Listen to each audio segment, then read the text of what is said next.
It's not over. I'm not done. I will be the Wizard King. The Wizard King? You're a joke. The thing is, these chains can measure the magic power of anyone they come in contact with, and you have none. Not a single drop. You possess all the slightest bit of magic in a world where magic is everything? Why, that makes you a rare and precious bird indeed!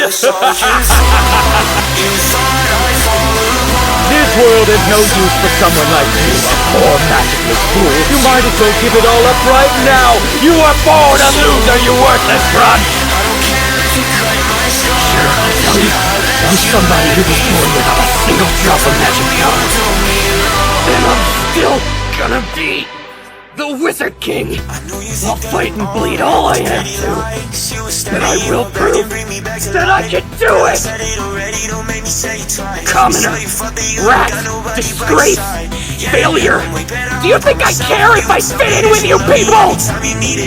I'm gonna get results like no one has before! I'll do whatever it takes to become the Wizard King and prove you wrong!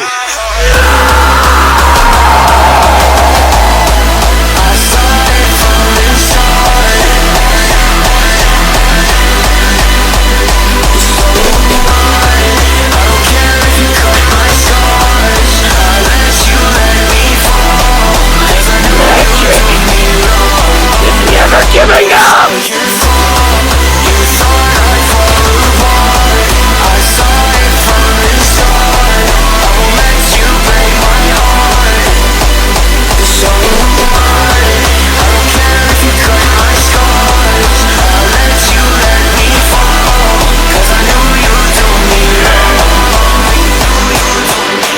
I will never lose!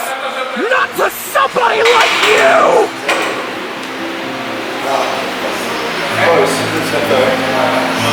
Yeah. This one is good. So fast. It felt good off the rack, it felt good off the chest, just fucking. I think it was because it was really high running my class. If I snapped it, I was like, top of the rank. I had to go. I learned from this plan for this. Yeah, I like to do this, however. You know, I tried to press all places there, so. It's good well.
What's this?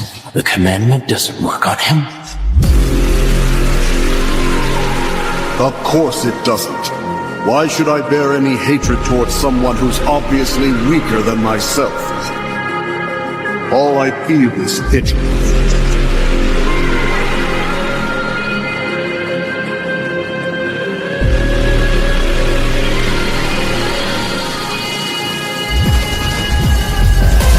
It's over! My attacks have no effect on you. Your darkness swallowed up my son. Who decided that? And now for cruel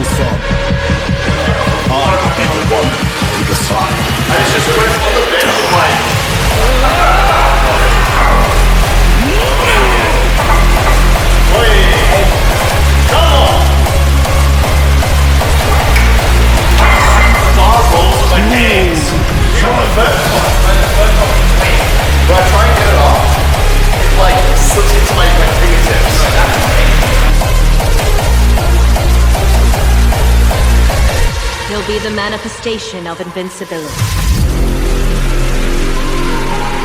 He then becomes the One.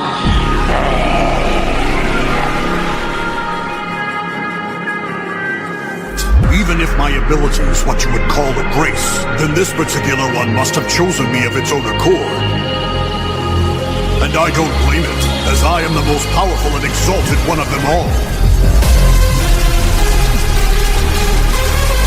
I am a human, but I'm also the one who stands at the pinnacle of all races.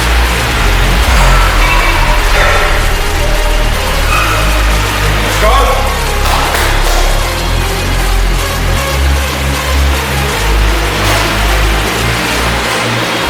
Whoever has me as an ally can consider victory as an outcome that's inevitable. Holy Sword. Escanor. I'm fucking down in that vein! I'm down in that! 170! Physical! Motherfucker! It's dead! Listen, motherfucker!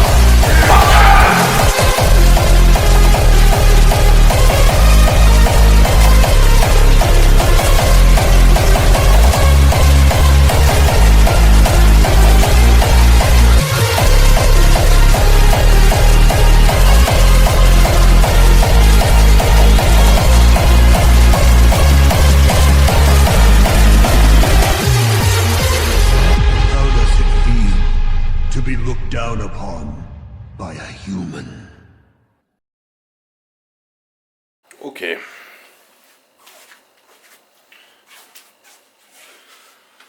Alrighty, now that was a time.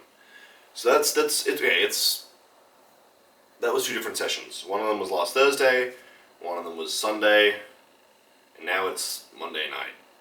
So, little recap: 200 kilo bench press attempt. I think if I hadn't done, I'd done a 4-plate shoulder press attempt 2 days prior. And 2 days prior to that, a powerlifting meet. I think 200 kilos on incline is, or 440 pounds is there. I just needed to be a little bit fresher. And I don't remember if I filmed warm-ups or not, because it was a while ago, but I was doing long pauses on my warm-up. So I had a long pause, like 5-second pause to my 4-plate warm-up. I think if I hadn't done that as well, probably would have been closer to the 200. But it's definitely there. That's just my fault for being a little bit silly. 3-plate curl, just a little awkward. Bar rolling in my hands, like into my fingertips. Couldn't really drive power through the palm of my hand to get it up. But it was just a cheat curl, that was just for fun. And then holy moly, 170 kilo, 3 3/4 plate shoulder press yesterday for me. Basically, what has happened is I decided to just take the win. I always knew 170 was there. I was kind of at my worst yesterday because I'd done like multiple pressing sessions last week. And I also have, and I saw this on my Instagram, I have some hand and wrist injuries. One of them is called monkey hand or ape hand. Basically, your fingers are meant to point, my index finger does, point straight down, but my pinky and ring fingers are a bit better now because I've been working on it already, point like in at an angle towards my thumb, not straight down. Issues basically with my ulna, and my ulnar nerves down the outside of my arm, and my hands, and I've got multiple issues with nerves in my hands where I get like shakes and numbness and other stuff anyway. Just a result of moving heavy weight, part of which is pulling without straps, part of which is just my forearms growing and them putting pressure on the nerves just to the amount of muscle tissue. Part of which is just like fucking pressing weights through my hands because I lift without straps and pressing very heavy. But it's something I'm working on. I'm not really scared of injuries. This is something you guys know all too well. I obviously get a lot of comments telling me what to do and how to train and whatnot. People are scared of pain, basically. Here's what generally happens with injuries. So I've got this injury with my hand. I also have claw hands, so I kind of walk around with my hands like this, like they're trying to grip a barbell or a pull-up bar. They're not meant to. You're meant to walk around with them like, ideally, if you've got very good like mobility, like straight or at least like a little bit curved, but not to the degree I am, where it's like a full hook. With injuries, People are very prone to getting the one injury and they get scared of it and they don't use it because it hurts and then it freezes up and then it's a permanent ongoing thing. Or even if they do get it 80, 90, sometimes even 100% better, they just don't want to load it ever again because they're scared of the injury coming back. I'm not scared of things hurting. I've torn my pecs 3 times. I've torn both my quads. Did my fucking adductor. I've done my left bicep. Just fucking my lats. Like everything's been torn or hurt or strained or whatever you want to call it. Some more serious than others. Injuries stem from a weakness. Weak tendon, weak muscle, whatever it might be, weak bones. Wounds heal. The main thing for me is I'm very adept with physio and rehabilitation, especially for myself. I've worked very closely with a number of physios throughout my life, especially with like a pretty extensive sporting background growing up in a whole bunch of like high-level sports. And I worked in a physio practice for a while. Rehabilitation hurts. There's no way around it. So we'll use my hand as an example because that's the current one. I basically want to put it in a wrist brace and keep it fixed in place so it doesn't move and I can't hurt myself. That's not what I'm going to do. Because what you want and what you need to do are very different things when it comes to injuries. Right now it's a bit better because I've just done a lot of work on it over the last 24 hours. But even going like this and expanding my hand was excruciating. Wrist side to side was excruciating. I still can't really get it back, but it's a lot better than it was. It was kind of fixed in place before. There is a little bit of swelling on the back of my hand, and I can get it all the way forward. It's a little bit uncomfortable, but it's better than it was. And I can load it like against a wall and stuff. And that's what I'm gonna do. I'm gonna use the hand. I'm gonna keep those tendons mobile. I'm gonna re-strengthen them. I'm probably gonna do some like arm wrestler style training through my finger ligaments and tendons and whatnot and joints. Some wrist work, some forearm work, and I'm going to use heavy weight and low reps because that's how you make weak things stronger. It's going to hurt, it's going to suck, but everything in bodybuilding and powerlifting and strength training and the gym hurts and sucks, so who fucking cares? It'll get better. I'll call it right now. It's 24 hours in. It's already probably 30-40% better than it was yesterday. It was excruciating yesterday, but you kind of just fucking grit your teeth and do what you got to do to make it better and get it stronger. So right now it's Monday night. I'm saying by next Monday I'm 100% better, and I'm back to pressing heavy shit on bench or whatever. Hip's still a bit sore as well, but again, same thing. I've just been using it. I'm going to start loading it this week, even if it's sore. There's nothing to it but to do it, really. Injuries are what you make of them. The only time something's career-ending is if you let it be career-ending. And from someone that's had multiple severe tears and ruptures and whatnot, it all works the same. Even if you look at it in powerlifting. Ginger Achilles, I can't remember his actual name, that's his Instagram handle. Full rupture, both quad tendons blew up, both his knees squatting at a powerlifting meet. The guy's back to squatting heavy weight. I think he actually PR'd. He lifetime PR'd. He did his bicep doing a mixed grip on deadlift. He's back to deadlifting. I think he's actually PR'd his hook grip. His hook grip's not even really what his mixed grip was. There's a Russian powerlifter, Kirill. I can't say his last name. Kirill. A lot of you guys would know him, the Russian ex-bench press world record holder, I believe, prior to Julius Maddox. And the guy is a fucking machine. And there's a quote from an interview with him where he basically said, tomorrow's not promised. If you think you can hit the fucking PR, go for the PR. Because there's no guarantee you can hit it the next day, or the next week, or the next month, or the next year. When you've got your window of opportunity, you hit it. So I felt like shit warming up. My wrists and hands were in excruciating pain. Just like moving them normally and moving my fingers normally. This is prior to the press. And then loading off a barbell, excruciating. A plate aside was excruciating. But it moved alright. 160 moved probably the slowest it ever did, so I said, fuck it, I'll take the 170 win. 170 was a grinder. The good news is, I can hit 170 when I'm at my worst with 160 moving slow. What's 170 going to look like when I'm at my best and 160 is moving fast? I would say I could probably hit it for a double. Maybe even a fucking triple if I grind it out. Which means I'm very, very close to 4 plates and shoulder press raw at 23, which as far as I'm concerned is a world record, because I've never heard of a junior shoulder pressing 4 plates down to their chest and back up overhead cleanly, entirely raw. I know Larry Willis did it, but he did it with reps. So I know Dima can also do it, military, but Dima also uses reps. So that's something that I kind of just want for myself. And then on to the point of my training, because a lot of people asked about this as well. I'm not training for strength. I've never once in my life trained for strength. My strength comes from progressive overload. I've been training for 10 years.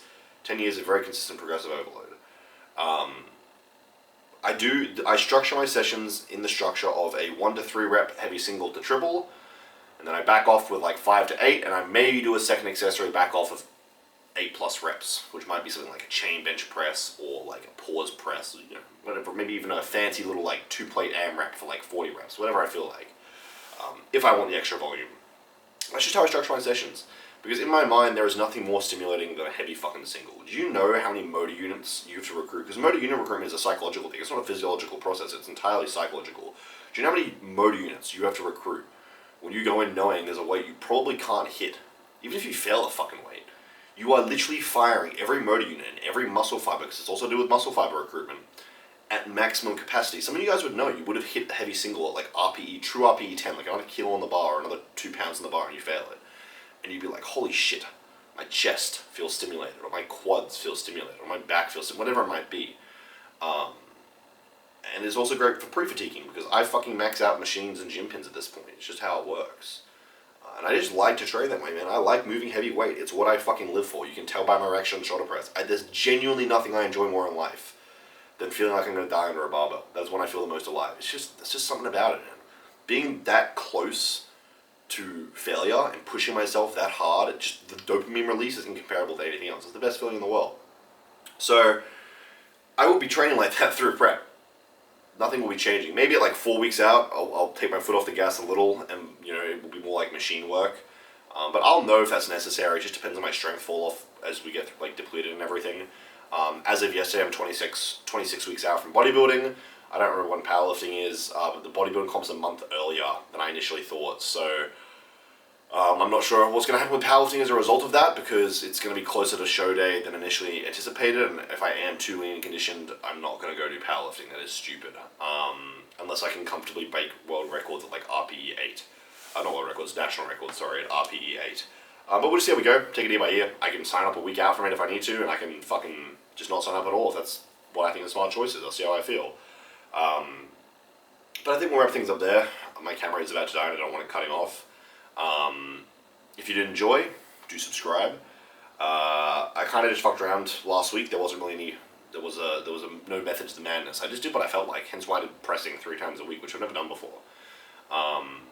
Back kind of on plan this week, subject to my wrist feeling better. Like I would normally have hit back today, but I rested because of my wrist.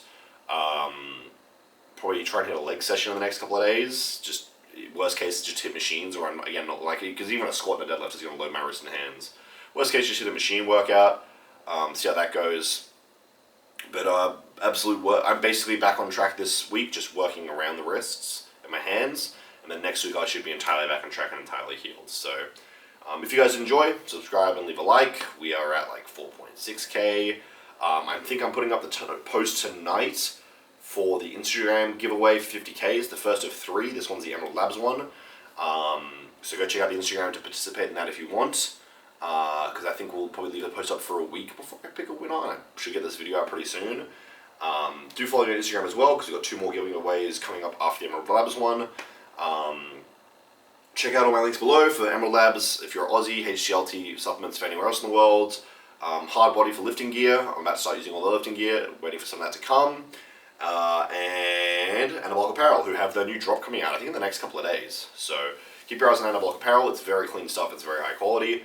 Code out with all of them. Saves you guys some money, supports me. I'm about to open up the next intake for coaching. So if you are interested in coaching, fill out the link down below. And I think other than that, I hope you guys have a good night. I'm doing well. I wouldn't be stressing over how I'm doing. I'm fucking always living the dream. So big things are coming up with the prep about to start. We should probably get a full day of eating coming out once I'm on my prep meal plan, I think. So at like 24 weeks out, we'll have the first iteration of the prep meal plan. I'm doing a 24-week prep. The first like 8 weeks will still kind of be like a gaining phase, really, because I'm quite lean now. I don't really need the full 24-week or 20-week diet that I needed last time, because I was a lot fatter last time. But we'll see how we go. Yeah, I'll see you guys in the next video.